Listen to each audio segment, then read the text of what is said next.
Une petite souris à l'opéra. Un podcast de l'Opéra de Paris avec la complicité de Jacques Addy.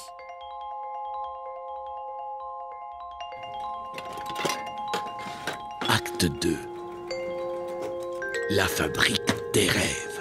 3, 4 glissades. Allez, Jeter. petite souris, direction la sortie. 3, 4 glissades. Jeter. Glissade. 1, 2, dégager. Ouais, c'est ça. Dégagez. 5, 6, pirouette, araba. Ah, tombez. Les pirouettes, ça me fait toujours tourner la tête. Ouais, boum. Ah oui, j'ai vu, hein. Allez, 1, 2, se relever. 3, 4, marcher vers la sortie. 5, 6, partir loin. 7, 8, ne jamais revenir. Tu sais, Lucas, la nuit dans mes rêves, je fais des pirouettes parfaites. Et aussi, je saute tellement haut qu'on croirait que je vais m'envoler. Alors toute la salle m'applaudit. Je suis vraiment très belle dans mon tutu. Et je danse tellement bien que ça donne envie aux gens de sourire et de pleurer en même temps. Et toi, Lucas, tu rêves des fois? Oh non, je n'aurai jamais. Ou peut-être je m'en souviens pas. Ah bon? Dommage. Bon, allez, petite Julie. Non, Lucie. Petite Lucie, je te raccompagne vers la sortie. Tu sais, Lucas, même si tu me ramenais jusque dans ma campagne, je reviendrai quand même. Je reviendrai à chaque fois. Pourquoi tu réponds plus? Oh, c'est quoi? Ce ruban, je le reconnais. Il fait partie d'un costume de l'opéra Les Noces de Figaro qui se joue aujourd'hui. Pas de temps à perdre. Pas de temps à perdre? Je dois la porter tout de suite là où il devait être. Et toi, pas le choix. Tu viens avec moi. Mais je te préviens, si tu crées le moindre problème, je t'assassine. Oh, chouette, merci. Tu m'emmènes où, là? C'est mon passage secret. Un passage secret, j'adore. Pour me déplacer discrètement et rapidement dans cet immense bâtiment, le plus simple, c'est de passer par les conduits d'aération. Cool. Mais ça t'arrive souvent de rapporter des objets comme ça? Tu sais, Lucie, dans la vie, tout le monde a un rôle à jouer. Et dans cet opéra, c'est pareil. Personne n'est là par hasard. Chacun a sa mission à accomplir pour que les spectacles aient lieu et qu'ils soient merveilleux. Moi, mon rôle, c'est de m'assurer que tout se passe bien. Mais sans que personne ne s'en rende compte. Quand je vois un problème, je le règle discrètement. Ah oui, comme un ange gardien? Ouais, on peut dire ça. Mais toi, par contre, tu ressembles vraiment au grain de sable qui pourrait détraquer toute la machine. Ah, j'ai pas une tête d'ange, moi aussi? Hein? Bah, pourquoi tu réponds pas? Moi aussi, si ça se trouve, j'ai un rôle à jouer ici. Le bruit de nos pas, ça fait une belle musique, ça me donne envie de danser. Ah non, c'est pas le moment. Attention. Aïe. Tombé. Aïe, qu'est-ce que je t'avais dit, hein? Oh non, Ah. t'as vraiment mal? Ouais, oui, mon dos qui s'est coincé. Ça m'arrive de temps en temps, mais là... Aïe. Oh, c'est vraiment pas le moment. Et qu'est-ce que je peux faire? Rien. Toi, t'en as déjà fait assez comme ça. Oui, mais tu peux plus bouger. Laisse-moi y aller. Pas question de confier cette mission délicate à Miss Catastrophe. Oh. J'y vais. Aïe. Tu vois bien que tu peux pas y aller. Et le temps presse. Allez, fais-moi confiance. Je te promets que je vais m'appliquer. Tu prends à droite. Lucas n'a pas eu le choix. Il a dû me confier la mission. Sous le poteau et Même là, si c'était à contre-cœur. D'accord. Après m'avoir répété 1 million de fois les consignes et l'itinéraire, Troisième à droite. Deuxième à gauche. il m'a donné le précieux ruban. Sous le plateau. Je passe bien sous le plateau. Sous le plateau. D'accord, je reviens pour t'aider. Tu le traînes pas, hein? À tout à l'heure, Lucas.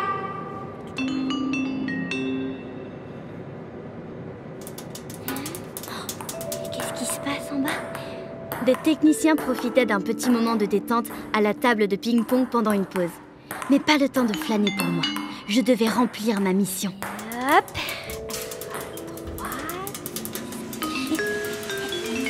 Le conduit d'aération passait ensuite près de l'atelier de serrurerie. Un atelier très bruyant où les gens travaillent le métal qui va servir pour construire les décors. Dans cet atelier, il y a plein de machines pour cisailler, plier, percer, scier ou souder le métal. Et quand on soude le métal, Ça produit un rayonnement très intense. Oh waouh! Ça brille comme un feu d'artifice! Oh. Les artisans portent des masques spéciaux pour ne pas se brûler le visage ni s'abîmer les yeux. Juste à côté, il y a l'atelier menuiserie où on travaille le bois pour fabriquer les décors. Depuis mon conduit d'aération, j'entendais les deux univers sonores se mêler. Non, Lucie, ne danse pas, ce n'est pas le moment. Ne pas danser, ne pas danser, ne pas danser. Non, non, non, non, non, ne pas danser. J'ai bien failli craquer, mais si je voulais que Luca commence à me faire confiance, il fallait absolument que je réussisse ma mission. Oh, et maintenant une répétition de danse, mais c'est de la torture. Oh, je voudrais tellement rester et regarder, mais je ne dois pas. Allez, courage Lucie, tu es bientôt arrivée. C'est bon, j'y suis. Je laisse tomber le ruban là, comme Luca me l'a dit. Ah, mon ruban. Est-ce que tu peux me le raccrocher, s'il te plaît? Oui, bien sûr. Mission accomplie, youpi. Je suis aussitôt retournée aider Luca. J'ai réussi. Tu vois bien que je suis pas une catastrophe ambulante. Enfin, pas tout le temps. Ouais, d'accord, tu restes un peu. Mais à l'essai. Oui. À la prochaine catastrophe, tu dégages, capito? À vos ordres, capitaine Ronchon. Et ton dos, ça va mieux? Tu peux bouger? Écoute, mets tes pattes là et essaye un peu. Ici? Juste un peu plus haut. Oui. Voilà, et à 3, tu appuies de toutes tes forces, hein? Alors, 1, 2, 3. C'est bon, je suis débloqué. Et qu'est-ce qu'on dit? Hein? Merci. Merci qui? Merci, Lucie. Qu'est-ce qu'on fait maintenant? On va voir les danseurs et les danseuses. Viens, je voudrais passer à l'assemblage des décors pour vérifier que tout se passe bien.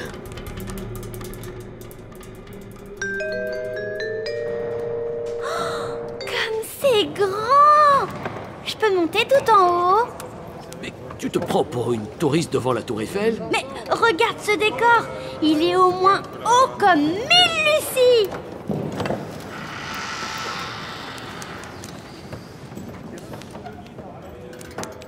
C'est bon, rien à signaler, tout se passe bien, on peut y aller. Mais comment ils transportent le décor jusqu'à la scène après? On fait rouler les décors sur des rails. Oui. Comme des trains? Tchou-tchou! Le décor en provenance de l'assemblage va entrer en scène! Éloignez-vous de la bordure du quai! Oui, enfin, comme des décors, quoi. Bon, allez, direction l'atelier peinture. On va aller voir si tout se passe bien là-bas. Après, on pourra aller voir les danseurs et les danseuses. S'il te plaît, s'il te plaît, s'il te plaît, s'il te plaît. Lorsque nous sommes arrivés dans l'atelier peinture, nous avons remarqué qu'un téléphone vibrait par terre. La peintre était un peu plus loin. Elle était occupée à peindre sur une immense toile étalée au sol, tout en écoutant de la musique avec son casque. Ah, c'est peut-être important cet appel. On doit agir. Ce qui est délicat ici, c'est de s'approcher sans se faire voir. Alors laisse-moi faire. Je suis plus petite que toi. Tu es sûr? Mais oui. Bon, je fais le guet. Je te dis quand tu peux y aller. Hein. Première étape, atteindre le pot de peinture. Là-bas. Quand je te donne le signal, tu cours le plus vite possible et tu te caches derrière. D'accord. Attention. Vas-y. Je suis trop forte à cache-cache. Elle va même pas me voir. Ici. Et là.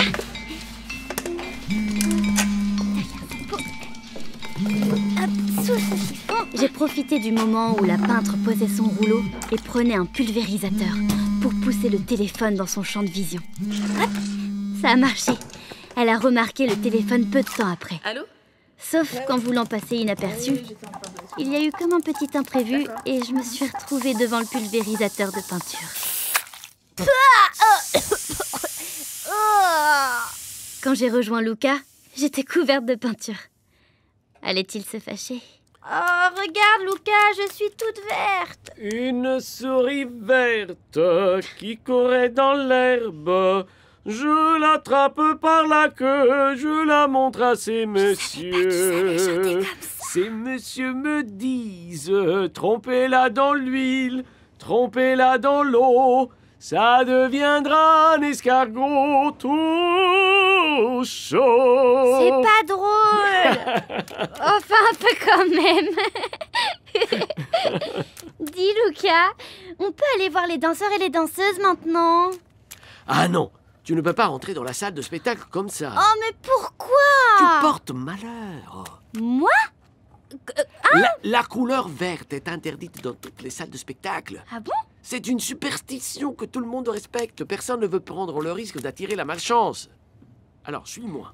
Lucas m'a emmené là où les peintres nettoient leur matériel. Mais c'est froid! Lucas, c'est froid! Et il m'a shampouiné. J'ai de la mousse dans les yeux! Jusqu'à ce que je retrouve ma couleur normale. Lucas, ça m'allait bien quand même le vert, non? Nous nous sommes ensuite dirigés vers la répétition du lac des cygnes. J'étais sur le point d'avoir une incroyable révélation.